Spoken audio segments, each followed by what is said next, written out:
dëkk dafa nekk lu am solo ci réew mi donc nga réussir ko dañ la koy ñaanal ndaxte askan bi loolu mooy dina ci gis njeexital et dana dalal réew mi donc ñu ngi lay ñaanal yàlla yokk sutura ba mission bi nga réussir ko tey da nga ñëw indil ñu au nom du gouvernement ñetti projet de loi pour ñu voter ko afin que ces projets puissent être des lois qui seront appliquées mu nekk ñetti projet de loi yu am solo démb am na lu mu ci jot a wax en commission du ma wax ci ñetti yëpp de façon approfondie puisque sama collègue yi am na ñu bëri ñu ci ñëw bu dee bi ci jëkk mu nekk le projet de loi instituant une RUTEL am na solo puisque dafay réactiver des taxes yoo xamoon ni amoon na di permettre aussi un alignement des normes régionales donc loolu am na solo du ñu dugg ci détails yi ci biir bu ñu ñëwee ci code des investissements nekk na code bu am solo donc c'est un instrument qui vise à se moderniser et en même temps à corriger les insuffisances du code de 2004 démb maa ngi lay laaj ndax def ngeen évaluation ex ante bi tontu nga ma waaye jàpp naa ni bu ñu demee ba ci kanam dina jar ñu def une évaluation pour ñu mën a xam impact bi code bi di am sur nos finances publiques waaye aussi intéressant, aussi important qu'il soit, ce code, il faut nécessairement qu'il soit adossé à une stratégie au niveau des infrastructures. Code bi solo bu mu mën di am ba mën a woo investisseurs yi ñu dugg Sénégal su fekkee ne suñu ay infrastructures matalewul dina sooxe. Et je profite de cette tribune pour féliciter mon frère Déthié qui a été nommé ministre des infrastructures ñu am yaakaar ci moom ni dina liggéey bu am solo puisque infrastructure fi ñu toll ci Sénégal ak code des investissements bi nga xam ne ni moom la ñu war a voter am nañu yaakaar et au passage je pense que j'irai le voir parce que au passage aussi ma nuyu waa Ngaparou mooy sama commune ak waa Somone puisque waa Somone ils m'ont interpellé sur des problèmes yu ñu jàpp ni lagune bi nga xam ne ni moo nekk Somone mën na ko am suite aux travaux yu nga xam ne ni moom la ñu def au niveau du port de Ndayane donc loolu parenthèse la après dinaa ci waxtaan ak moom mu recevoir leen déglu leen wax ak ñoom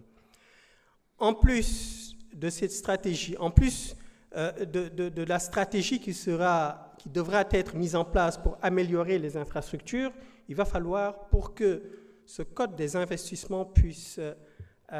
atteindre ses objectifs, qu'on puisse travailler sur le capital humain, sur la formation.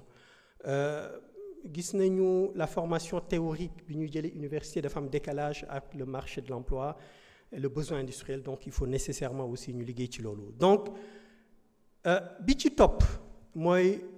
révision modification bi nga xam ne nii ñu ngi koy def ci le code général des impôts foofu la sama intervention di ñëwee mu nekk lu am solo li ñu tax ñu gën a gis solo bi dinañ ci ñëw mais le fait que le gouvernement s'est orienté vers les ressources domestiques c'est extrêmement important État am na ñu ko wax léegi ñaari financement la am soit te li ci ëpp normalement ci ay dépenses am ce sont les ressources domestiques ñoo ko war a financer mooy impôts les recettes fiscales et les recettes non fiscales wala en complément les ressources extérieures mu nekk les dons ak lépp lu jëm ci wàllu dette mais bi ñu gisee situation Sénégal fi ñu toll gis nañ ne ressources domestiques yi bariwul et dette bi explosé na donc il est tout à fait urgent il est tout à fait normal et urgent que ñu réajuster seen doxalin pour gën a uti xaalis ci wàllu recette les ressources domestiques donc loolu moo tax ma jàpp ni lu am solo la Parce que Sénégal, les critères de convergence, bi nga xam ne nii c'est prévu, c'est les critères de second rang prévus à l'article 8 du pacte de convergence de l'UEMOA, mooy la pression fiscale bi war a égale ou supérieure à 20%, Sénégal matalewu ko ñu ngi toll ci 17%. Et su fekkee ne dañu bëgg a développer suñu réew un développement endogène avec une croissance boo xam ne nii sénégalais yi dinañ ci gis seen bopp, il va falloir que tous les Sénégalais mettent la main à la pâte. ñu xam ni lii nga xamante ne nii ñu ngi ko war a voter tey dina metti ci ñoom. Il faut qu'on dise les choses telles qu'elles sont du yomb parce que conjoncture bi ñu nekk situation yi ñu nekk di dund dina du yomb ci ñoom moo tax il va falloir que l'État les accompagne ndax pression fiscale bi il faut ñu xoolaat ko il faut ñu yokk ko pour atteindre les 20% voire même pour dépasser ko parce que loolu bu amulee dinañu continuer di def di contracter ay dettes et ça va être une spirale et gis nañ léegi dette bi on est à 119% du PIB conséquence yi mooy taux yi bu ñuy emprunter à taux yi day yokku et en même temps gis nañ sax des chantiers qui ont été arrêtés parce que dette bi dafa yokku du loolu la ñu waxante woon ak ñi nga xam ne nii moom la ñu signé contrat yooyu donc loolu nekk na conséquence boo xam ne nii état bi mi ngi koy ajuster donc le programme de réajustement économique et social bi nga xam ne ni dafa accès financement yam sur les ressources domestiques dafa am solo mais il faut ñu yokk pression fiscale boobu parce que dafa am benn sondage Afrobaromètre buy wax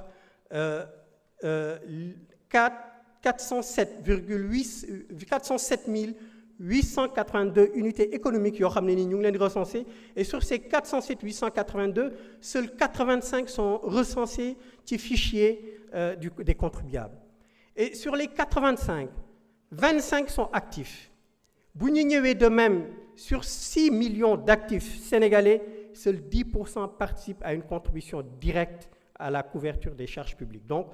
l'impôt direct, il faut nécessairement ñu xoolaat ko yokk ko waaye état bi il faut mu accompagner leen. La DGID am na liggéey bu am solo bu muy def en termes de communication il faut ñu continuer ko ba sénégalais yi xam li leen di xaar sénégalais yi xam li ñu war a fay asalaamaaleykum wa rahmatullah. jërëjëf honorable Cheikh Tidiane Youm. Ibrahima Mbeng mën ngaa jël kàddu honorable Mayabe Mbaye mën ngaa waajal.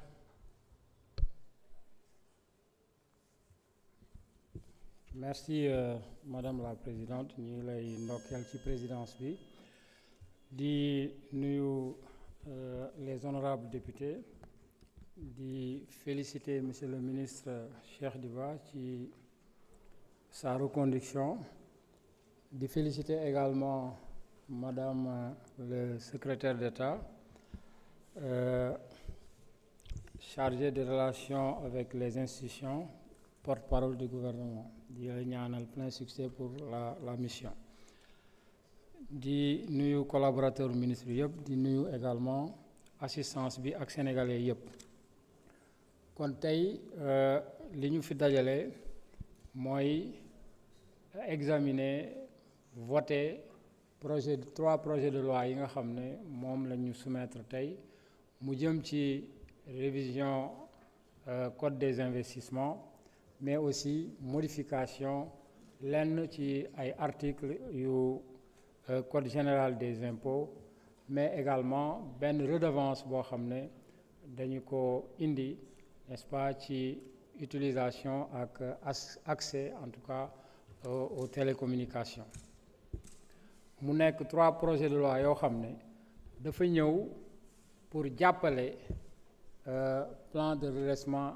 économique et social bi nga xam ne moom la son excellence monsieur Ousmane Sonko le premier ministre du Sénégal présenté ci fan yi ci gannaaw te dem ci diaspora bi également présenté ko def en tout cas lu yéeme loo xam ne wane na ne aussi bien les nationaux que les Sénégalais de la diaspora adhéré nañ ci plan de redressement bi ñuy wax ne nag na ko Sénégalais yépp accompagner mais pour ñu accompagner ko aussi il faut que ñun ñu leeral ministère également chargé des finances mën a def une très bonne communication par rapport à cela te